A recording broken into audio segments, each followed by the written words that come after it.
తాకట్లో ఉన్న మీ బంగారాన్ని విడిపించి ఆ రోజు ఆన్లైన్ రేటుకి కొంటాం. Sharma gold company. నమస్కారం, వెల్కమ్ టు సుమన్ టీవీ. నేను గీతాంజలి. 2025వ సంవత్సరం వచ్చేసింది. మరి ద్వాదశ రాశుల్లో జన్మించిన వారి జాతక ఫలితాలు ఏ విధంగా ఉండబోతున్నాయి? మెరుగైన ఫలితాల కొరకు ఎటువంటి పరిహారాలు వారు చేసుకోవాలి? మంచిగా ఉన్న రాశులు ఏవి, అంటే మంచి ఫలితాలను ఇచ్చేటువంటి రాశులు ఏ ఉన్నాయి, అలాగే చెడు ఫలితాలు ఏ రాశుల వారు అందుకోబోతున్నారు, ఈ వివరాలన్నీ ఇవాళ వీడియోలో నేను మీకు వివరిస్తాను. వివరించేందుకు ప్రస్తుతం మనతో పాటు ఉన్నారు ప్రముఖ జ్యోతిషులు బ్రహ్మశ్రీ నందిభట్ల శ్రీహరి శర్మ గురువు గారు. వారితో మాట్లాడదాం. గురుగారు నమస్కారం అండి. వాగర్థ వివ సంపృక్తౌ వాగర్థ ప్రతిపత్తయే జగతః పితరౌ వందే పార్వతీ పరమేశ్వరౌ. సదాశివ సమారంభాం శంకరాచార్య మధ్యమాం అస్మదాచార్య పర్యంతం వందే గురు పరంపరాం. ఆదిత్యాయ చ సోమాయ మంగళాయ బుధాయ చ గురు శుక్ర శనిభ్యశ్చ రాహవే కేతవే నమః. శృంగేరి జగద్గురు పీఠాధిపతులకి, కంచి పీఠాధిపతులకి నమస్కారములు తెలియచేసుకుంటూ కార్యక్రమాన్ని ప్రారంభిద్దాం. వీక్షించేటువంటి సుమన్ టీవీ ప్రేక్షకులకి గమనిక, ఇప్పుడు మనం చెప్పుకోబోయేటువంటి రాశి ఫలాలు ఏవైతే ఉన్నాయో అవన్నీ కూడా ఆంగ్ల నూతన సంవత్సర గమనాన్ని దృష్టిలో పెట్టుకొని జనవరి 1వ తారీఖు నుంచి డిసెంబర్ 31వ తారీఖు వరకు మాత్రమే ఉన్నటువంటి గ్రహాల స్థితిగతులను బట్టి వివిధ రాశుల వారికి ఏ విధంగా ఉండబోతుందో తెలుసుకుందాం. మనకు సాంప్రదాయానుసారంగా వచ్చేటువంటి ఉగాది నుంచి ప్రారంభమయ్యే రాశి ఫలితాలని, అనగా వచ్చే విశ్వావసునామ సంవత్సరానికి సంబంధించి ఉగాది ప్రారంభమయ్యడానికి అంటే ముందుగా మళ్ళీ ఆ యొక్క ఉగాది సందర్భంగా మళ్ళీ వివిధ రాశుల వారికి సంబంధించి రాశుల ఫలితాలు ఇవ్వడానికి ప్రయత్నం చేస్తాను. కాబట్టి ఇటువంటి దాంట్లో ప్రపంచమంతా అంగీకరిస్తున్నటువంటిది 2025 నూతన సంవత్సరం. అదేవిధంగా మనము కూడా ఆంగ్ల నూతన సంవత్సరం అనేటువంటి భావనతో ఈ యొక్క కార్యక్రమం చేస్తున్నాం. అదే ఉగాది నాడైతే మార్చి 29వ తారీఖు నుంచి మళ్ళీ 2026-28 వరకు ఉండేటువంటి గమనం వరకు ఉండేది చెప్పేటువంటిది. అవి మనం మరియు వీడియోలో తెలియజేసుకుందాం. అదే అడగబోతున్నాను గురుగారు. అంటే సాధారణంగా ఒకటే ప్రశ్న అడుగుతారు, ఉగాది కదా అసలు చెప్పాలి జాతక ఫలితాలు అనేవి, ఈ లోపు ఏంటి అంటే ఒక సాంప్రదాయంగా అది కొనసాగిపోతుంది. అంటే మనకేమని చెప్పబడింది అంటే, ధర్మం ఏం చెప్పబడింది శాస్త్రంలో అంటేనమ్మా, ప్రపంచమంతా ఏది ఒక విషయం గురించి ఒక తాటి మీద ఉంటుందో అది ధర్మమే కూర్చుంటుంది, శాస్త్రమే కూర్చుంటుందమ్మా. ఇక మరి ద్వాదశ రాశుల వారి జాతక ఫలితాలు తెలుసుకుందాం. ముందుగా గ్రహస్థితులు ఏ విధంగా ఉన్నాయో తెలియచేస్తారా? జనవరి 1, 2025 నుంచి. ఇక గ్రహస్థితిలోకి గనక గమనించుకున్నట్లయితే ముఖ్యంగా గురువు 9th మే వరకు కూడాను ఈ వృషభ రాశిలో సంచారం చేస్తున్నాడు. 9th మే నుంచి మిథున రాశిలోకి సంచారం, 9th మే నుంచి సెప్టెంబర్ 27వ తారీఖు వరకు. ఇక సెప్టెంబర్ 28 నుంచి నవంబర్ 11వ తారీఖు వరకు కర్కాటక రాశిలో. ఇక నవంబర్ 12వ తారీఖు నుంచి డిసెంబర్ 28 వరకు కర్కాటక రాశిలోనే వక్రీకరించే స్థితి పొంది ఉండడం. ఇక శని భగవాన్ల వారిని కనుక చూసుకున్నట్లయితే 15 ఏప్రిల్ వరకు కుంభరాశిలో సంచారం చేస్తున్నారు. 16 ఏప్రిల్ నుంచి అక్టోబర్ 9వ తారీఖు వరకు మీనరాశిలో సంచారం. ఈ మధ్య కాలంలో జూలై 8వ తారీఖు నుంచి వక్రీకరించి మీనరాశిలోనే సంచారం చేస్తున్నాడు. అలాగే అక్టోబర్ 10వ తారీఖు నుంచి కుంభరాశిలో సంచారం చేస్తూ వక్రీకరించి కుంభరాశిలో, నవంబర్ 26వ తారీఖు నుంచి వక్రత్యాగము శని భగవాన్ల వారు చేస్తున్నారు. ఇక రాహుకేతులు కనుక చూసుకున్నట్లయితే 15 మే వరకు కేతువు కన్యలో మరియు రాహువు మీనరాశిలోకి, అలాగే 16 మే నుంచి సింహరాశిలో కేతువు, అలాగే కుంభరాశిలో 16 మే నుంచి రాహుగ్రహ సంచారం జరుగుతుంది. ఇక్కడ గమనించుకున్నట్లయితే ఇక్కడ వీక్షించేటువంటి ప్రేక్షకులకు అందరికీ తెలియజేయాల్సినటువంటి అంశం ఏంటంటే, ముఖ్యంగా అందరూ ఈ ద్వాదశ రాశుల గురించి రాగానే అందరూ ఆలోచించేటువంటిది ముఖ్యంగా శని దోషం, ఏలినాడు శని, అష్టమ శని, అర్ధాష్టమ శని, కంటక శని, యోగ శని, ఈ శని దోషాలు. అయితే ఇక్కడ 15 ఏప్రిల్ వరకు శని కుంభరాశిలో సంచారం చేస్తూ 16 ఏప్రిల్ నుంచి మీనరాశిలోకి సంచారం చేస్తున్నా, ఈ యొక్క జూలై 8 నుంచి మీనరాశిలోనే సంచారం చేస్తూ వక్రీకరించినటువంటి కారణం చేత మళ్ళీ ఈ కుంభరాశి ఫలితాన్ని ఇస్తాడు. అక్టోబర్ 10న కుంభరాశిలోనే వక్రీకరించి ఉన్నటువంటి స్థితిగతుల చేత ఏమవుతుంది, మళ్ళీ మకర రాశి ఫలితాన్ని శని భగవానులు ఇస్తారు. కాబట్టి అర్థం చేసుకోవాల్సినటువంటి అంశం ఏంటంటే, ఎవరికి కూడాను ఈ సంవత్సరం శని భగవానుడు యోగదాయకంగా పూర్తిగా లేడు. 12 రాశుల వారికి అష్టమ శని, అర్ధాష్టమ శని, కంటక శని, యోగ శని, దాంపత్య శని, ఈ రాశుల ఈ యొక్క దోషాల, శని దోషాలు ఏదో ఒక సందర్భంలో కొన్ని నెలల పాటు అందరూ రాశుల వారు అనుభవించాల్సిందే తప్ప ఇక్కడ ప్రత్యామ్నాయము లేదు. కాబట్టి ఇక కుంభరాశి వారికి ఏలినాటి శని వెళ్ళిపోతుందని సంతోషం కానీ, ఈ యొక్క సంబంధించి మకర రాశి వారికి ఏలినాటి శని వెళ్ళిపోతుందని సంతోషం కానీ, లేకపోతే కర్కాటక రాశి వారికి అష్టమ శని దోషం పోతుందని కానీ భావించాల్సిన అవసరం లేదు. వృశ్చిక రాశి వారికి అర్ధాష్టమ శని దోషం పోతుందని కూడా భావించాల్సిన అవసరం లేదు. ఎందుకంటే శని మళ్ళీ రుజుమార్గంలో వెళ్ళి మళ్ళీ వక్రమార్గం చేత వక్రగతిన సంచారం చేస్తున్నటువంటి కారణం చేత 12 రాశులు శని ప్రభావానికి గురవుతాయి. కాబట్టి ఈ సంవత్సరం అన్ని రాశుల వారు శని దోష పరిహారములు ఖచ్చితంగా చేసుకోవలసినదే, అందులో సందేహం లేదు. గ్రహస్థితులు చెప్పారు గురుగారు. మరి ద్వాదశ రాశుల్లో భాగంగా తులారాశి వారి జాతక ఫలితాలు తెలుసుకోవాలనుకుంటున్నాం. ఏ విధంగా ఉన్నాయి, ఏ రంగం వారికి బాగా కలిసి వస్తుందో వివరించండి. తులారాశిలో జన్మించినటువంటి వారికి జనవరి 1వ తారీఖు నుంచి డిసెంబర్ 31వ తారీఖు వరకు ఏ విధంగా ఉండబోతుందో ముందుగా మనం తెలియజేసుకుందాం. ప్రధానంగా ఇక మొదటి సెగ్మెంట్లో కనుక చూసుకున్నట్లయితే గురు బలము, శని బలము, మిగతా గ్రహాల రాహుకేతుల బలం ఎప్పుడెప్పుడు ఉంటుంది. కాబట్టి ఆ చెప్పినటువంటి సమయంలో కనుక మీరు కనుక ప్రయత్నాలు చేసుకున్నట్లయితే సంపూర్ణమైనటువంటి యోగదాయకమైనటువంటి పరిస్థితి కనబడుతుంది. గమనించుకున్నట్లయితే 9 మే వరకు ఈ తులారాశి వారికి అష్టమ స్థానంలో గురు సంచారం చేస్తుండడం, కానీ వక్రీకరించి మార్చి 31వ తారీఖు వరకు ఉండబోతున్నాడు. కాబట్టి ఇది అద్భుతమైన యోగకాలం. జనవరి 1వ తారీఖు నుంచి మార్చి 30వ తారీఖు వరకు సప్తమ గురు ప్రభావము అద్భుతంగా ఉంటుంది. ఇక 1 ఏప్రిల్ నుంచి 9 మే వరకు మాత్రమే అష్టమ గురు ప్రభావం. తదనంతరం ఈ యొక్క మే 9 నుంచి సెప్టెంబర్ 27 వరకు నవమ గురువు, అలాగే సెప్టెంబర్ 28 నుంచి నవంబర్ 11 వరకు కర్కాటక గురువు, మళ్ళీ నవంబర్ 12 నుంచి డిసెంబర్ 28 మధ్యకాలంలో కర్కాటకంలో వక్రీకరించి ఈ యొక్క సంబంధించినటువంటి నవమ గురు ప్రభావం వెరసి చూసుకున్నట్లయితే 1 ఏప్రిల్ నుంచి మే 9వ తారీఖు వరకు మాత్రమే గడ్డు కాలం. అంటే ఒక 39 రోజులు మాత్రమే మీకు గడ్డు కాలం. మిగతా సంవత్సరం అంతా కూడా అన్ని రంగాలలో ఉన్న వాళ్ళకి గురుబలం సంపూర్ణంగా ఉంటుంది, ఇందులో సందేహము లేదు. క్లియర్ కదా. ఇక శని ప్రభావం చూద్దాం. తులారాశికి అత్యంత యోగప్రదుడు శని. తులారాశి వారికి 16 ఏప్రిల్ నుంచి శని భగవాన్ వారు మీనరాశిలో సంచారం, 16 మే నుంచి ఇక్కడ కుంభరాశిలోకి సంచారం చేస్తున్నాడు. కాబట్టి 16 మే వరకు కూడాను రాహు యోగప్రదుడు. కాబట్టి ఇక్కడ శని భగవాన్ల వారు అక్టోబర్ 10 నుంచి నవంబర్ 26 మధ్యకాలం మాత్రమే యోగించడు, మిగతాదంతా కూడా యోగిస్తాడు. పంచమ శని ప్రభావమైనా కానీ తులారాశి వారికి యోగిస్తాడు, అంతేం పెద్ద ఇబ్బందులు ఉండవు. కాకపోతే వృధా కాలయాపన చేస్తాడండి శని భగవాన్ల వారు.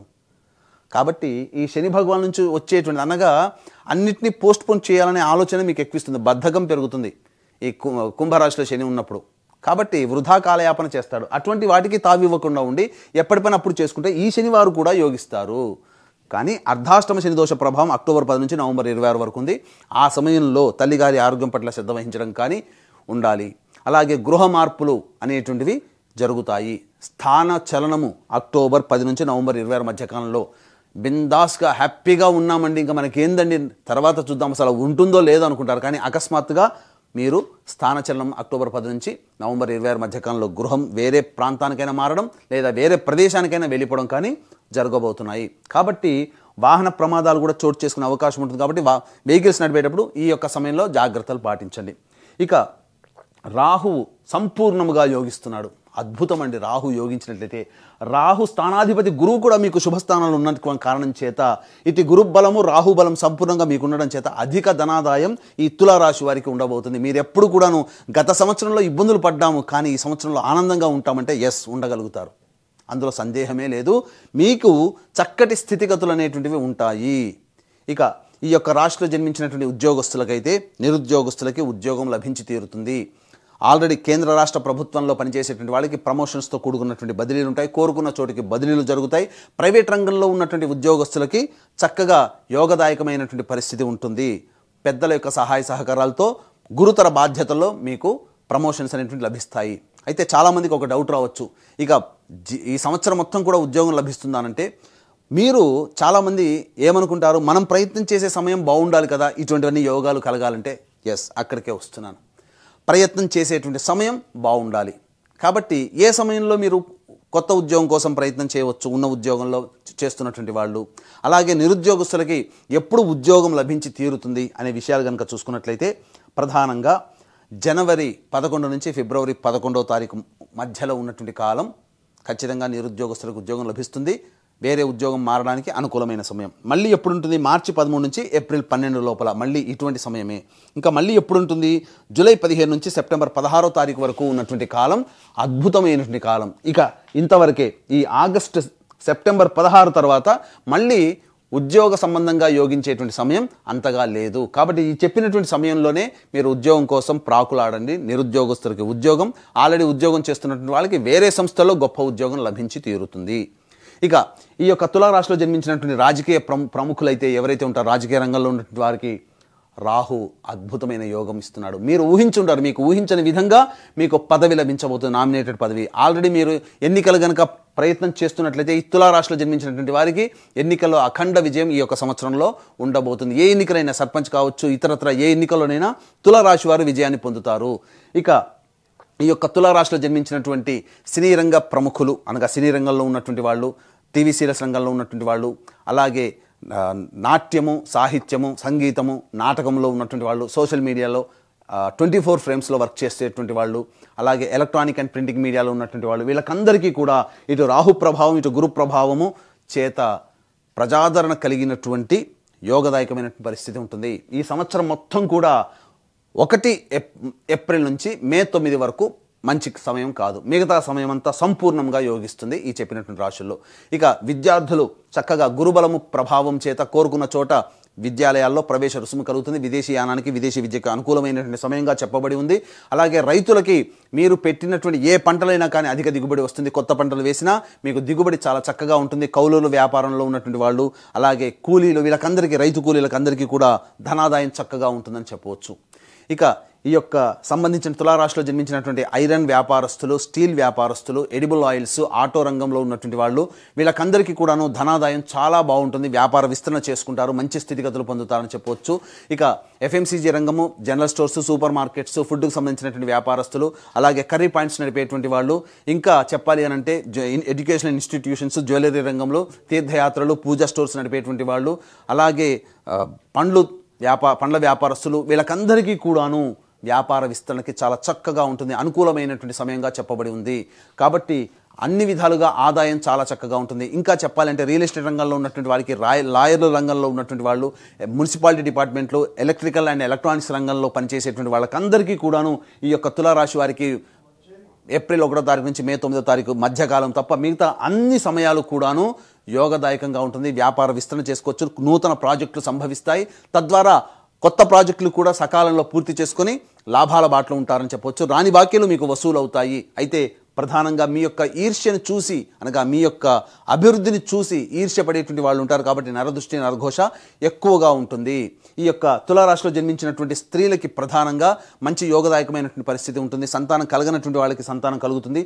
ఈ యొక్క తులారాశిలో జన్మించినటువంటి వాళ్ళకి వివాహం కానటువంటి వ్యక్తులకి, స్త్రీ పురుషులకి వివాహం నిశ్చయమవుతుంది. దాంపత్యంలో ఉంటారు, సంతాన ప్రాప్తి కలుగుతుంది. అలాగే ఈ రాశిలో జన్మించినటువంటి స్త్రీలకి ప్రజాదరణ పెరుగుతుంది. కుటుంబ సభ్యుల్లో మీ మాటకి విలువ పెరుగుతుంది. మీ పేరు మీద స్థిర చరాస్తులు కొనుగోలు చేసేటువంటి అవకాశాలు గోచరమవుతున్నాయి. గృహోపకరణాలు, ఆభరణాలు కొనుగోలు చేసే అవకాశము, శక్తి మీకు లభిస్తుంది. తద్వారా కుటుంబ సభ్యులతో ఆనందకరమైనటువంటి జీవితాన్ని పొందుతారు. ఒక బాధ్యతాయుతమైనటువంటి శక్తి మీలో ఉంటుంది. తద్వారా మీ మాట తిరుగుండదనేటువంటి విషయాన్ని ఈ రాశిలో జన్మించినటువంటి స్త్రీలు గమనించుకోవాలి. ఎంత అయినప్పటికీ కూడాను మీ యొక్క అభివృద్ధిని చూసి ఎదుటివారి యొక్క అసూయే మీకు ఇబ్బందిగా మారే సమయం. కాబట్టి 2025 సంవత్సరంలో మీకు దైవానుగ్రహం సంపూర్ణంగా ఉండాలి, నెగిటివ్ ఎనర్జీ మీ నుంచి వెళ్ళిపోవాలనేటువంటి సదుద్దేశంతో ప్రతి నెల ఒక్కొక్క పుణ్యక్షేత్రంలో ఒక్కొక్క మంచి తిథి రోజున ఎన్నుకొని మీ గోత్రనామాదులు, మీ కుటుంబ సభ్యుల గోత్రనామాదులతో కార్యక్రమాలు చేయించడం జరుగుతుంది. సర్వదోష నివారణ పూజలు, హోమాలు.